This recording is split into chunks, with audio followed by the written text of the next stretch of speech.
Hi guys, I hope you're fine, and today in this video we will be discussing about Entamoeba histolytica, right?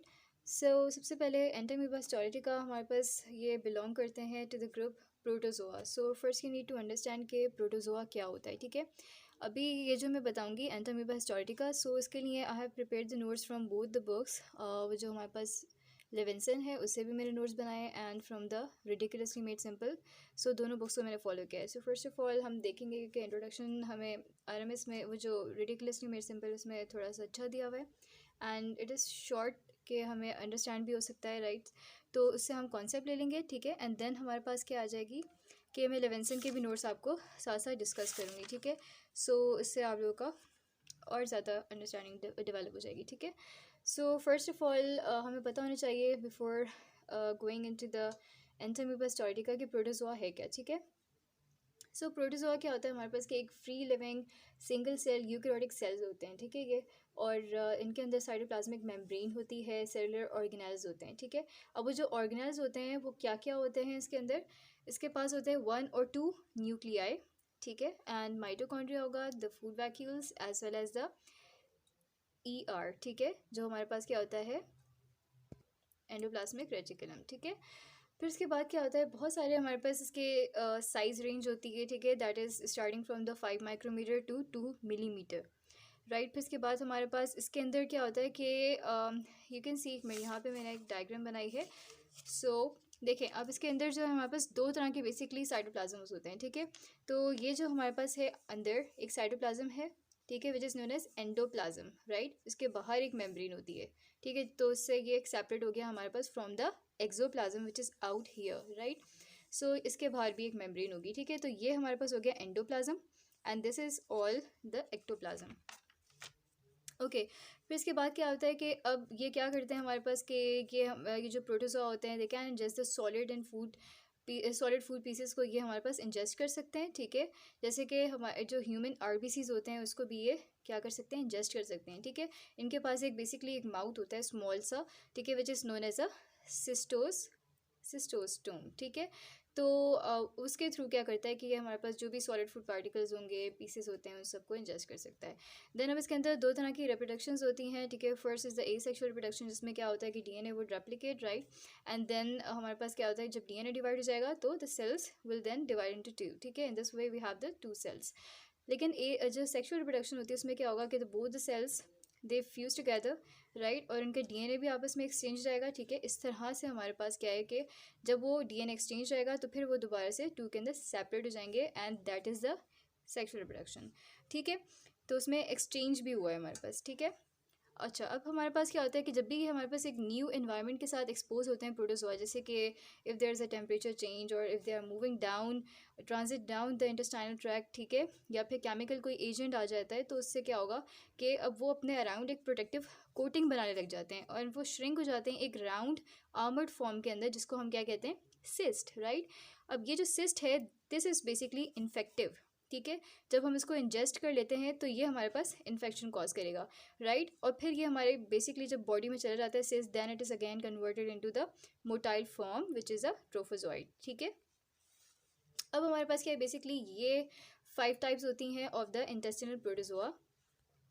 Okay, so intestinal protozoa में क्या है हमारे पास basically 5 intestinal protozoa होते हैं जो कि diarrhoea cause करेंगे, ठीक है? So first is the Entamoeba histolytica which causes what, the bloody diarrhoea, right? फिर उसके बाद हमारे पास जो सेकेंड टाइप है, the third type which are Giardia lamblia, right? And the Cyclospora cayetanensis. Okay, it is very difficult to pronounce this. So, Cyclospora siatensis. Okay, so ये है हमारे पास एंड द सेकेंड टाइप, ये दोनों हमारे पास क्या करते हैं, नॉन ब्लडी डायरिया कॉज करते हैं, ठीक है? एंड दोनों ही हमारे पास नॉर्मल इंडिविजुअल्स में फाउंड होते हैं, राइट? फिर इसके बाद जो फोर्थ टाइप है and the fifth type which is Cryptosporidium and the Isospora belli, ठीक है? ये दोनों हमारे पास क्या करते हैं, सिवियर डायरिया कॉज करते हैं इंडिविजुअल्स जिनके अंदर इम्यून सिस्टम डिफेक्टिव होता है, ठीक है? फॉर एग्जांपल जिनको एड्स है, जिनका इम्यून सिस्टम कितना कॉम्प्रोमाइज होता है, राइट? सो इनके अंदर क्या करते हैं, सिवियर डायरिया कॉज करते हैं। ओके, सो सबसे पहले मैं आप लोगों को यहाँ से नोट्स बता देती हूँ जो मैंने रिडिकुलस मेरे सिंपल बुक से बनाए थे, राइट। सो इसमें क्या है हमारे पास कि जो एंटोमीबस टॉलिटिका है उसके अंदर होता है स्यूडोपोडिया, राइट। उसके पास फॉल्स फीट्स होते हैं which basically helps it to move along, right. कि उसको वो पुल करते हैं और वो आगे के आगे मूव करता है, ठीक है। यानी कि इसको मूवमेंट के अंदर हेल्प करते हैं स्यूडोपोडिया, एज वेल एज ये फूड पार्टिकल्स को भी सराउंड कर लेते हैं। सो इट मीन्स के इंजेक्शन में भी हेल्प करेंगे, ठीक है। फिर इसके बाद क्या है कि हम स्टूल माइक्रोस्कोपी करते हैं, ठीक है। लेकिन बेसिकली हम इसको ज़्यादा यूज़ नहीं करते, वाई, बिकॉज ये हमारे पास जो एंटामीबस टॉलिटिका है एंड द एंटामीबस डिस्पार, ये दोनों चीज़ें इन दोनों के दरमियान में डिफ्रेंशिएट नहीं कर सकता, ठीक है। ये जो एंटामीबस डिस्पार है बेसिकली ये हमारे पास नॉन पैथोजेनिक होता है, और ये जो है एंटामीबस टॉलिटिका ये हमने अभी डिजीज़ देखनी है इसकी, तो ये पैथोजेनिक है, ठीक है। तो इन दोनों को खजिक कैन नॉट डिफ्रेंशिएट, राइट। सो इस वजह से हम जो स्टूल माइक्रोस्कोपी हम वो नहीं करते, ठीक है। फिर इसके बाद क्या है कि बहुत सारे हमारे पास इन्फेक्शंस होते हैं जो ईकोलाई ई हिस्टोरिटिका कॉज करता है, ठीक है। सो वो ज़्यादातर कैसे इन्फेक्शंस होते हैं, वो एसिम्टोमेटिक होते हैं, क्योंकि हमारे पास ये जो होस्ट के जो कैरियर होता है बेसिकली उसके अंदर पीसफुली रह रहे होते हैं, इस वजह से ये एसिम्टोमेटिक होते हैं ज़्यादातर इन्फेक्शंस, ठीक है। अब इसकी ट्रांसमिशन कैसे होती है, by the faeco oral route. It means that it would be transmitted by the contaminated foods, water, ठीक है। इस तरह की चीज़ों से ये ट्रांसमिट होते हैं। फिर इसके बाद जो होमोसेक्सुअल मेल्स हैं, ठीक है, they are commonly asymptomatic carriers होते हैं, ठीक है। ओके, देन वी हैव कि जब ये हमारे पास इंटेस्टिनल वॉल के अंदर मूव करता हुआ जाता है, ठीक है। सो क्या होता है हमारे पास कि ये bacteria, protozoa, intestinal cells, RBCs, इन सब चीज़ों को ईट अप करता जाएगा, ठीक है। और इसके बाद उसकी फॉर्म चेंज जाती है, ठीक है। अब क्या होता है कि बेसिकली हमारे पास ओके, सो उसके जो इनिशियल स्टेजेस होते हैं इट इज़ दैट कि हमारे पास होता है एक मेच्योर सिस्ट, ठीक है। इट मीन्स कि ये इस तरह से मूव करेगा, ठीक है।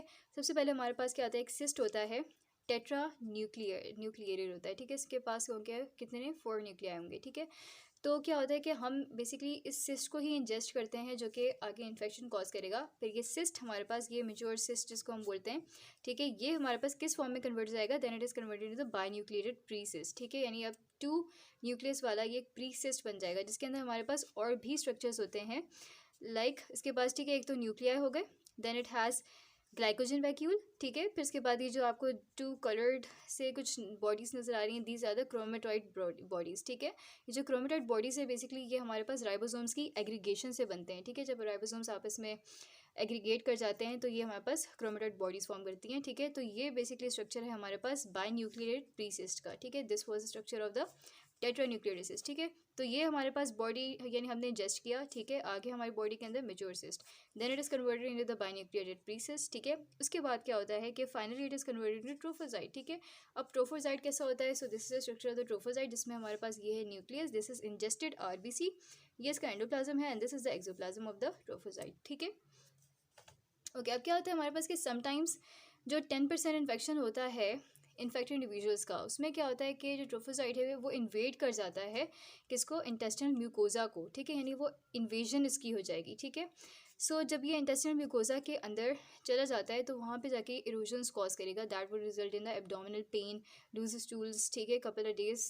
और फिर इसके बाद क्या है कि जो स्टूल है उसके अंदर क्या होगा, ब्लड एंड म्यूकस आने लग जाता है, ठीक है। और ये हमारे पास और ज़्यादा सिवियर होता जाता है with bloody and voluminous diarrhoea के साथ, ठीक है।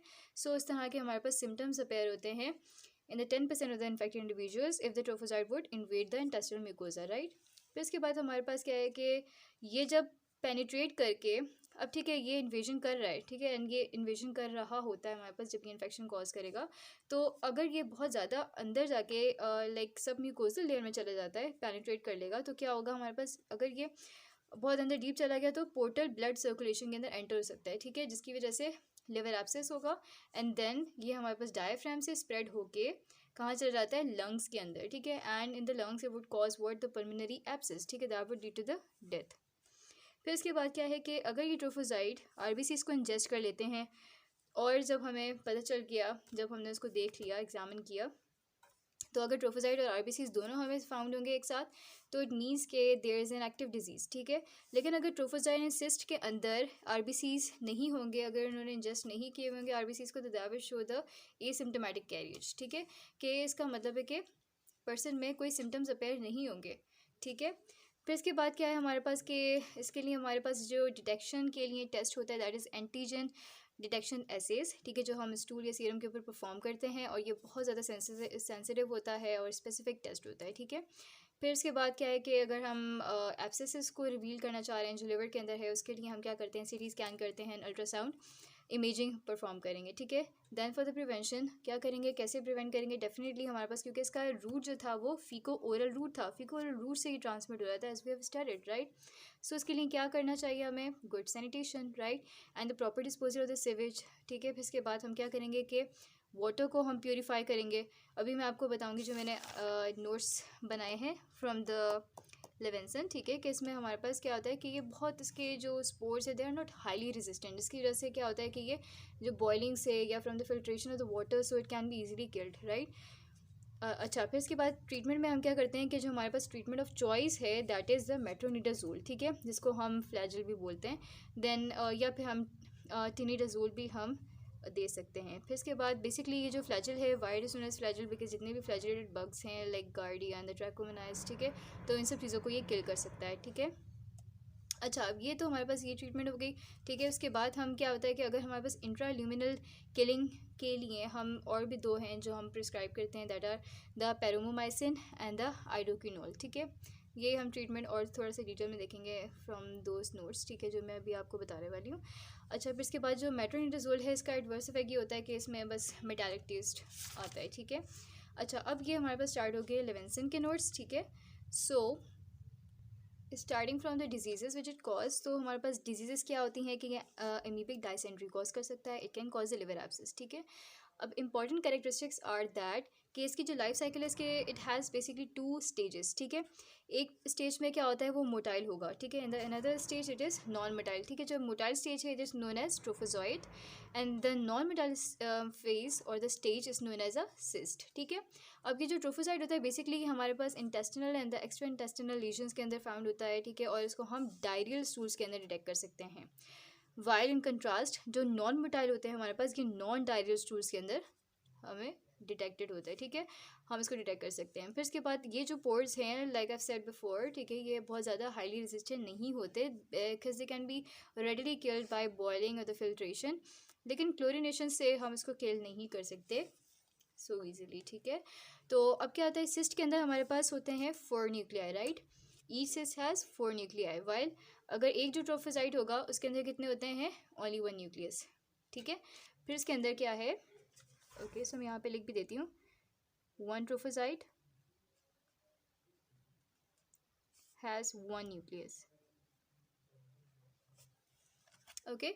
और ये जो हमारे पास सिस्ट के अंदर 4 न्यूक्लियाई है ये हमारे पास इंपॉर्टेंट डायग्नोस्टिक क्राइटेरियन है, इससे हम डायग्नोज कर सकते हैं कि कौन सा वाला एंटामीबा है, ठीक है, क्योंकि हमारे पास आगे हम देखेंगे कि बहुत सारी टाइप्स होती हैं, एंटामीबा स्टोटिका है, एंटामीबा कोलाई है, एंटामीबा और भी बहुत सारी टाइप्स हैं। सो इससे हम क्या कर सकते हैं, सिस्ट के अंदर कितने न्यूक्लियाई हैं उससे हम डिटेक्ट कर सकते हैं कि कौन सी स्पीशी प्रेजेंट है, ठीक है। अब क्या होता है कि जब ये हमारे पास इंटेस्टाइन में जाता है, जब हमने इंजेस्ट कर लिया सिस्ट को, सो व्हाट वुड हैपन कि ये हमारे पास जब इसकी सिस्ट रिमूव हो जाएगा, ठीक है, एक्सिस्टेशन, तो क्या होगा कि हमारे पास इंटेस्टाइन के अंदर फिर ये डिवाइड हो जाता है, ठीक है, किसके अंदर, 8 ट्रोफोसाइट्स के अंदर, ठीक है, किसमें डिवाइड हो जाता है, 8 ट्रोफोसाइट्स बन जाएंगे, यानी पहले था एक सिस्ट और इसके अंदर थे 4 nuclei and then when it has divided, ठीक है, तो ये क्या बन गए, 8 ट्रोफोसाइट्स बन जाएंगे and each trophocyte would have 1 nucleus, ठीक है। फिर इसके बाद क्या है कि जो ट्रोफोसाइट होता है इसके अंदर हमारे पास इवन लाइनिंग होती है पेरिफेरल क्रोमेटिन की, एंड उसके अंदर एक जो सेंटर में एक बहुत प्रोमिनेंट सा न्यूक्लियोलस प्रेजेंट होता है, ठीक है, जिसको हम कैरियोसोम बोलते हैं। फिर इसके बाद क्या होता है, बेसिकली ये जो ट्रोफोसाइट है that is antigenic, antigenic means के हमारी बॉडीज़ जो है वो हमारी बॉडीज़ के अगेंस्ट एंटीबॉडीज़ बना सकती है, ठीक है। तो जब ये हमारे पास क्या होता है कि ये इन्वेजन एमीबियासिस करता है तो हमारी बॉडीज़ के अगेंस्ट एंटीबॉडीज़ बना लेती है, ठीक है। लेकिन ये जो एंटीबॉडीज़ हमारी बॉडी फॉर्म करती है अगेंस्ट दीज ट्रोफोसाइट एंटीजेंस ये इतनी ज़्यादा प्रोटेक्टिव नहीं होती, और अगर इसका इन्फेक्शन हो जाता है ट्रोफोसाइट का, ठीक है, तो वो हमें री इन्फेक्शन से प्रिवेंट नहीं कर सकता, ठीक है। बहुत सारी डिजीज़ में तो होता है ना हमारे पास कि एक दफ़ा इन्फेक्शन हो जाता है तो वो दूसरे नेक्स्ट जो इन्फेक्शन के चांसेस होते हैं वो कम हो जाते हैं बिकॉज पहले से हमारी बॉडी में एंटीबॉडीज़ प्रेजेंट होती हैं। बट इन दिस केस हमारे पास जो एंटीबॉडीज़ होंगे they are not much protective, ठीक है, जिसकी वजह से वो री इन्फेक्शन को प्रिवेंट नहीं कर सकती।